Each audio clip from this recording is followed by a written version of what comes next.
gold sudah sampai 3.300 sesuai dengan prediksi dan analisa kita di video minggu lalu. Semoga kalian ikutin.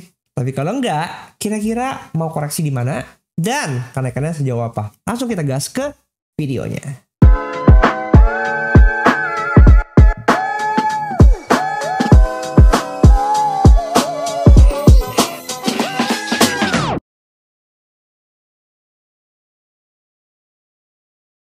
Hai guys, balik sama gue William Sudana, dan di video kali ini kita akan ngomongin perjalanan XAUUSD di minggu ke 1, 2, 3, 4 bulan April. Oke? Buat kalian yang baru teman channel ini, ini adalah channel dimana gue berbagi pandangan gue tentang arah market yang bisa jadi benar, bisa jadi salah, atau hopefully bisa menjadi insight buat kalian juga, terutama buat kalian yang juga suka trading XAUUSD, oke? Dan goals gue di sini adalah menciptakan trader yang mandiri. Jadi kalau misalnya ada orang yang menawarkan kalian untuk trader atau bentuk investasi apapun itu, pastinya itu adalah scam. Jadi gue pastikan ya, itu adalah scam. Jangan tertipu karena gue tidak menawarkan kalian bentuk-bentuk usaha seperti itu, apalagi sampai ngejapri kalian satu persatu. Maaf ya, saya tidak punya waktu sebanyak itu untuk rajin-rajin menjapri kalian. Jadi kalau misalnya pengen belajar, karena gue nggak buka kelas private juga, jadi kalian mampir aja untuk ke YouTube subscription gue. Di membership ini, gue punya eksklusif konten yang gue bagikan apa yang gue tahu di sini. Jadi simpel, 40.000 per bulan itu adalah biaya yang perlu kalian keluarkan untuk mensupport gue dan mengambil ilmu-ilmu gue, oke? Dan di sini gue juga lagi bikin satu challenge prop firm journey. Jadi kalau pengen kalian yang pengen coba untuk pengen tahu prop firm itu gimana sih, gue bagikan real time pengalaman gue di sini gitu ya. 9 hari lalu, next gue akan update lagi setelah 9 hari progresnya seperti apa. Dan ini real ya, nggak ada poles-polesan gitu, sehingga seperti di sini lah ya, di konten gue yang paling baru. Mana sih konten gue yang paling baru? Sebentar, kita cari dulu. Ada sih konten gue yang paling baru tuh, ada loh. Nah ini guys, nih margin call yang ini ya. Ini gue udah ceritain pengalaman gue real gitu, supaya kalian tuh tidak terjerat. So hopefully dengan apa yang gue berikan bisa menjadi insight buat kalian. Oke, jadi langsung aja mulai ke videonya. Yang paling perlu diingat adalah hari Senin tanggal 21 April itu libur ya. Nggak ada market open di gold. Kenapa? Nggak tahu, gue juga nggak tahu. Gue nonton video orang terus bilang kayak, oh iya besok libur hari Senin. Jadi terus gue cek lagi, gue tanya Perplexity gitu kan ya. Beneran aja. Market tutup tomorrow ya kan, 21 April. Karena menurut gue kayaknya ada peringatan Hari Raya Kartini kali ya. Jadi seluruh dunia menghargai itu sehingga libur. Canda, tapi nggak tahu libur kenapa. Tapi di bilang sini, it follows typical weekend closure and no special holiday is indicated for date. Tapi marketnya libur. Ya, jadi ini kan dibilang di sini kan unless a holiday is specified, which is not the case for 21st April 2025. Jadi memang besok libur, oke? Jadi jangan nanya-nanya, besok kok nggak ada, kok market nggak buka ya gitu ya. Tapi selain gold buka harusnya, oke? Karena di sini cuma gold dong. Alright, kita lanjut ngomongin tentang apa yang terjadi sepanjang minggu ini. Karena gini, ketika market libur, kita udah tutup market tuh dari Kamis ya. Dari Kamis udah tutup market, Jumat libur, ada Sabtu, ada Minggu, ada Senin, ada 4 hari nih yang terlewat. Ketika kita udah 4 hari terlewat, artinya ada opportunity new week opening gap bisa jadi lompat. Apalagi kalau misalnya kita perhatikan new week opening gap beberapa minggu ini itu tuh lumayan gede ya. 100 pip, 80 pip gitu. Dan itu langsung pas open market jadi langsung gitu. Buat gue yang tidak trading Senin pagi gitu ya, santai aja gitu. Karena pas bangun pagi, wih ada gap gitu. Tapi ya nggak mempengaruhi apapun sih gitu. Tapi buat yang kalian suka trading atau menyisihkan posisi di weekend, pasti akan panik. Karena new week opening gap selalu membuat pusing guys. Oke, apalagi kalau lompatannya gede, gapnya besar sekali. Oke. Kalau gue baca berita, ini baca berita pertama ya. Zelensky accuses Russia of violating Eastern ceasefire. Masih aja muncul berita-berita antara Rusia dan Ukraine ya. So memang perang ini belum kelar. Ini juga nih dibilang Russian strike on Sumy kills 32. Apa ini nggak tahu. Pokoknya perang terjadi selama Easter. Artinya jadi ini lonjakan buat gold. Oke. Kemudian ini yang juga sangat pentingnya, Trump considers firing Federal Reserve Chair Jerome Powell. Setelah Jerome Powell di speech-nya di minggu lalu juga mengatakan, ya kalau misalnya kalian perhatikan ya di FOMC meeting kemarin itu yang minutes, dibilang kita melihat adanya unexpected peningkatan tarif yang itu luar biasa besar berpengaruh terhadap ekonomi. Tapi yang menjadi hal yang kekeh buat dia adalah dia masih tetap bilang bahwa kita tidak akan cut rates dalam waktu dekat, nggak ada rush untuk memotong suku bunga dalam waktu dekat, ya. Dan dia akan tetap melihat data-datanya. Di sini dibilang the fundamental disagreement has intensified as Powell warned that Trump's tariff policies could create challenging scenario for the economy by potentially causing both higher inflation and slower growth. Gitu. Combination economics called stagflations. Trump's claim we have essentially no inflations and oil prices are down.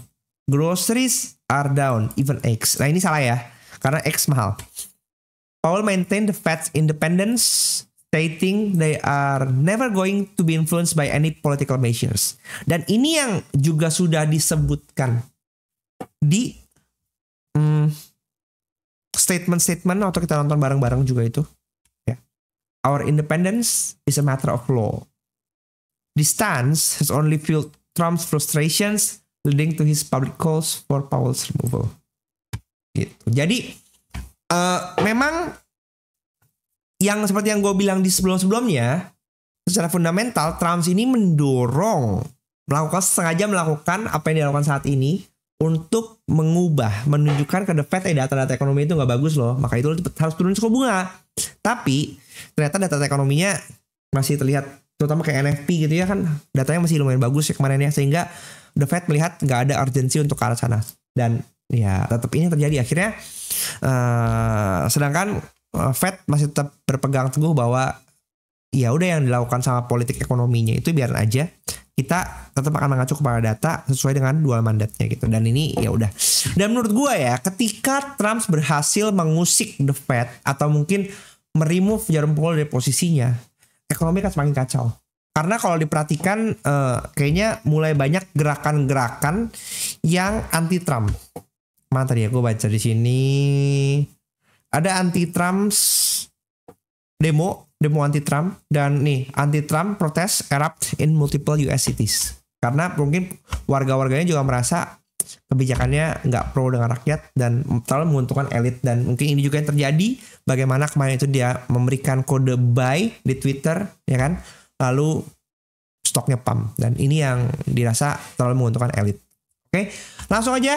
Jadi kira-kira fundamental gitu guys. Kita masuk ke chart langsung. Kalau kita berkaca kepada ini gambar-gambar minggu lalu yang selalu jadi acuan, oke? Jadi bener aja kan ya. Kalau di video sebelumnya gue bilang kita akan kejar ke 3.300 dan bener aja dikejar ke 3.300 guys. Ya. Kalau kalian nonton video gue yang mana ya? Yang ini. Bukan. Yang ini. Ini view-nya cuma 1.500 ya, kalah sama yang ini ya. Padahal di sini kode 3.300 itu udah dikodein, gue tulis di sini. Tapi nggak tahu. Semoga kalian ikut gitu. Mungkin karena menurut gue thumbnail yang gue buat cuma gambarin begini ya, nggak kayak begini ya. Mungkin nggak men-trigger kalian. Anyway, tapi 3.300 hits, bahkan sampai 3.350. Kemarin gue juga ada buy, TP 3.350, jadi lumayan banget. So hopefully ada yang follow, nge-buy, no sell tapi buy. Apalagi kita ngeliat candle yang seperti ini ya. Ini udah simply super bullish gitu. Jadi belum ada reasons untuk short panjang sih. Ya, kalau misalnya dilihat di sini ya masih 3.600. Oke, 3.600, tapi kapan nggak tahu juga sih. Tapi kita punya ancang-ancang kalau ngelihat Fibonacci di sini bisa sampai ke sini. Oke. Anyway, sebelum gua lanjutkan, buat kalian yang udah nonton sampai sekitar 9 menit ini, jangan lupa di like dulu videonya, karena satu like kalian bisa membantu video ini untuk bertemu dengan lebih banyak orang lagi supaya nggak kena tipu. Oke? Dan sebelum itu gue mau kasih tahu kalian juga bahwa gue akan mengadakan webinar bersama TMGM. Ya kan, kita membahas ini live market insight berapa target harga emas untuk Q2 2025 gitu. Dan ini gratis ya, di tanggal 29 April jam 8 malam ya. Di Zoom webinar khusus, bukan di YouTube. Jadi kalian perlu daftar. Ingat ya, gratis, tidak memungut bayaran apapun. Kalian perlu daftar. Daftarnya mudah. Tinggal scan aja di sini ya. Nanti kalian akan dapat linknya untuk masuk. Dan kalau kalian pengen coba TMGM, ini selama periode ini ya, ada terima kredit 30% dengan deposit $200. Jadi $200 deposit dapat bonus $60. Lumayan. Kreditnya bisa dipakai untuk trading. Oke? Jadi kalian scan aja langsung di sini, join webinarnya free tanpa pungutan biaya apapun. Kita sharing analisa bareng dan kita lanjut ke videonya. Selama perjalanan terbatas. Oke, kita lanjut dengan candle menurut gua yang seperti ini ya. Sayangnya kalau misalnya kita nyari area diskon murah nggak dikasih sampai di sini, jadi kita hapus saja karena rasanya dengan kondisi sekarang koreksi-koreksi kecil itu udah sebuah koreksi namanya. Oke? Ini juga gambar kita minggu lalu, kita nawar sampai ke area sini ternyata nggak dikasih. Nah, kalau sekarang sih gue ngelihatnya area pantulan kita yang paling dekatnya di sini lah, di base ini lah. Gue coba untuk nawar ya, kita coba untuk nawar dulu gitu, jangan terlalu nggak nawar karena kalau kita dalam konteksnya pergerakan sekarang tuh sangat volatile, tinggi sekali. Kalau kalian perhatikan satu hari itu bisa 1000 pips, ini berapa? Ya kan, 1100 pips dalam satu hari. Jadi hati-hati banget. Apalagi buat kalian yang suka nggak pakai stop loss, menurut gua bertobatlah. Jangan sosok jadi pahlawan gitu, karena bahaya. Oke, kalau kita dapat area di sini, ini gua nemu ada soal gambar terakhir ya.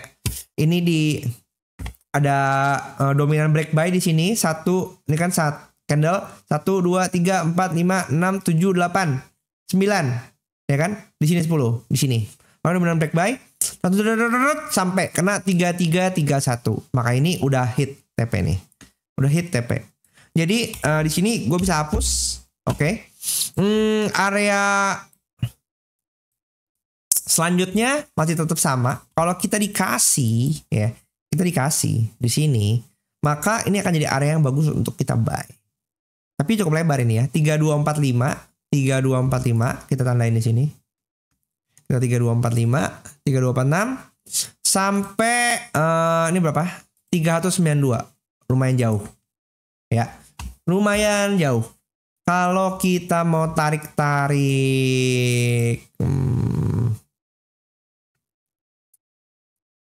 ini trendline ya. Trendline. Jadi ini area pantulan juga di sini ya, ke sini tarik, ini kan support, ini hapus dulu kali ya, udah nggak penting nih. Nah ini bisa kita hapus, oke. Di sini juga sama, kita bisa tandain, ini ada support 1, support 2, dijeblos, tapi ketika dia mau retest ke sini langsung di break lagi, ya kan? Di sini dia retest lagi sebentar, di sini retest. Kemudian nextnya kalau misalnya bisa retest ini bagus banget sih untuk ke atas lagi ya. Maka ini menurut gua kita bisa dapat area buy yang oke di area sini 3246 sampai 3192 gitu. Untuk target kemana? Ya paling enggak kalau misalnya kita dapat area di sini ya, misalnya di sini nih, dengan stop loss di sini. Target kita ya simple lah. Udah paling dekat di sini lah. 3358 aja udah berapa pips itu? Udah 1000 pips guys. Lihat nih, 1000 pips ini dapatnya. Dan 1/3. Memang kalau kita lihat ini lumayan jauh, 3227 sampai 3186. Kalau nggak sini ya, nih di bawah low ini gitu. Tapi kalau misalnya mau dapat area yang oke, di sini juga boleh untuk retest nih di sini. Ya, sekitar apa ini cuy? Ini jauh-jauh 3227 sekitar 160 pips. Ya, 60 pips, sabar di sini. Nah, kita bisa tarik area di sini untuk area diskonnya banget nih. Nah, di sini area diskonnya. Tapi kalau misalnya dapat area fair value gap di sini juga boleh. Anggaplah ini area fair value gap terakhir ya. Karena yang ini udah sentuh dikit nih. Yang ini kan udah kesentuh dikit. Ini masih ada kesininya. Tapi yang masih fresh di sini nih. Masih fresh di sini sampai di sini gitu. Maka kalau misalnya kita coba untuk tarik Fibo-nya di sini ya, maka 50% di 3252. Nah, 3252 dengan batas hapus tuh ini, pusing, kan. Nah, ini 3252. Setup pertama 3252 dengan kita di bawah 3229. Memang setup kita gede-gede. Maaf sekali ya, tapi buat gua gak masalah. Mau stop loss kita 200 pip, yang kita adjust itu lotnya, bukan SL-nya tipis-tipis. Karena kalau maksain SL tipis-tipis, kayaknya lebih banyak kena SL sekarang. Karena dia banyak sweep-sweepnya ya. Pokoknya itu sih di area pantau. Ya 3252, atau kalau mau agak pelit dikit sampai ke 3246, 3247 kan ya ini ya. 32 kalau 3247 itu di 618. Bukan. Coba bentar. Turunin dikit. Kenapa sih ini kok middle dong. Ini 3247 itu 618 ya. Kalau 3252 itu 50% ya. Untuk area untuk cukup oke lah untuk kita nawar-nawar dikit ya. Potensi kalau ngelihat kayak gini sih, nunggu dead daily-nya kan agak merah gini ya. Ya potensi dia harus bisa ngejar ke bawah dulu sih guys gitu. Paling nggak dia ngambil sell side liquidity di sini ya, di 3284 ini sebelum dia mungkin naik lagi gitu. Walaupun kalau perhatikan di sini sih emang area rejection-nya kenceng ya, tapi hopefully kita bisa dapat harga murah daripada maksa-maksa beli di atas, dapat harga murah di sini lumayan untuk kita buy lagi gitu. Karena kalau ini ketutup ini kan base ya. Hopefully sih dengan adanya posisi sini kita bisa dapat kayak gini, base, lalu ada setup ke atas lagi, kejar ke atas lagi. Secara fundamental sih masih bullish. Kalau kita perhatiin belum ada pergerakan, ini hapus saja. Di sini kalau kita perhatikan, oke, ini ada setup sell ya. Di sini kita ngelihat, nah ini ada area base yang di break, area base yang di break. Kemudian kalau kita perhatikan, kita bisa ngelihat di sini adanya CB1 sell. Berarti kalau misalnya kita pantau area sell kita, karena ini break di sini, ini udah diambil, maka ini jadi inducement sebenarnya ya, harusnya ya. Semoga saya tidak salah ya. Maka kalau misalnya ada pergerakan di sini, ya setelah diambil sini, kemudian ada setup kayak begini, bisa mungkin dikejar ke bawah. Tapi kalau misalnya kalau begini berarti ke area batasnya kalau mau sell di sini misalnya. Ya udah atas batasnya di ATH aja gitu. Di ATH aja. Target pertama ya sell side liquidity yang ini. Kedua di 1272, 3273 atau sampai ke 3250 nih. Cocok kan? Kalau tadi kan kita mantau pergerakan kita dari sini ke 3250. So kalau setup sell breakdown ini ya, setup sell ini terjadi, ya area pantau dia akan masuk ke dalam area buy kita 3250. Kalau dikasih, oke, tapi yang kita nggak pernah tahu ya dikasih atau kagak ya. Tapi kita bisa bikin analisa, bikin paling enggak kita bisa bikin skenario apa yang mungkin terjadi gitu. Jadi kalau kalian adalah penganut buyer only, ya udah sabar aja, tunggu di 3273 apakah ada reaksi setup buy untuk reversal. Karena kebetulan kalau diperhatiin di H1 ini ada ini juga nih, ada area buy juga nih, base kecil yang mungkin kalau kayak begini ya bisa aja pas dia turun begini ya kan dia akan kena mantul ke sini ke 3291 untuk lanjut turun lagi. Bisa. dari 273 ke 91 aja udah 180 pip kan. Itu lumayan juga. Dan gak ada salahnya gitu loh kalau kita mau scalping. Area di sini buy dengan area di sini ya area stop loss kita di bawah base inilah. Ya kan sekitar 70 pip untuk target ke anggap ke sini. Ya kan itu udah 1/2 2,36 lumayan gede guys. Why not gitu. Jadi kalau pas dapat di sini 3273 ada setup buy, bisa masuk hajar buy dulu. Karena base ini menurut gua pasti tetap akan memantulkan sih. Dia akan memantulkan dulu. Makanya pas di sini ada confluence kita di Fibo 1272 ada base di 1618 350 karena angka 50-50 itu suka memberikan jadi angka psikologis juga ya. Dan sini juga ada base besar, maka di sini berpotensi untuk memantulkan. Kalau dia kehajar bawah lagi, ya udah. Nih ada area di sini ya, area di sini nih. Tadi kan kita juga udah marking area di sini. So tetap kalau secara struktur gede enakan kita pantau di area 3246 udah pasti dia akan memantulkan ke atas karena base besar. Previous resistance yang di break. Jadi sekarang support untuk RBS. Oke, so segitu aja obrolan kita sepanjang hari ini dan jangan lupa untuk di like videonya. Dan kalau kalian punya pandangan lain juga, silakan di share di kolom komen supaya diskusi kita lebih bermakna. Dan jangan lupa untuk tonton video-video gue yang ini juga buat kalian suka margin call, namanya juga berbagi vulnerabilitas. Silakan ditonton yang ini, oke? Kemudian kalau pengen tontonin journey gue juga, silakan ditonton yang ini, oke? Dan kalau kalian pengen cari broker forex, silakan ditonton yang ini. Oke, juga bisa nonton yang ini dan ini. Bye.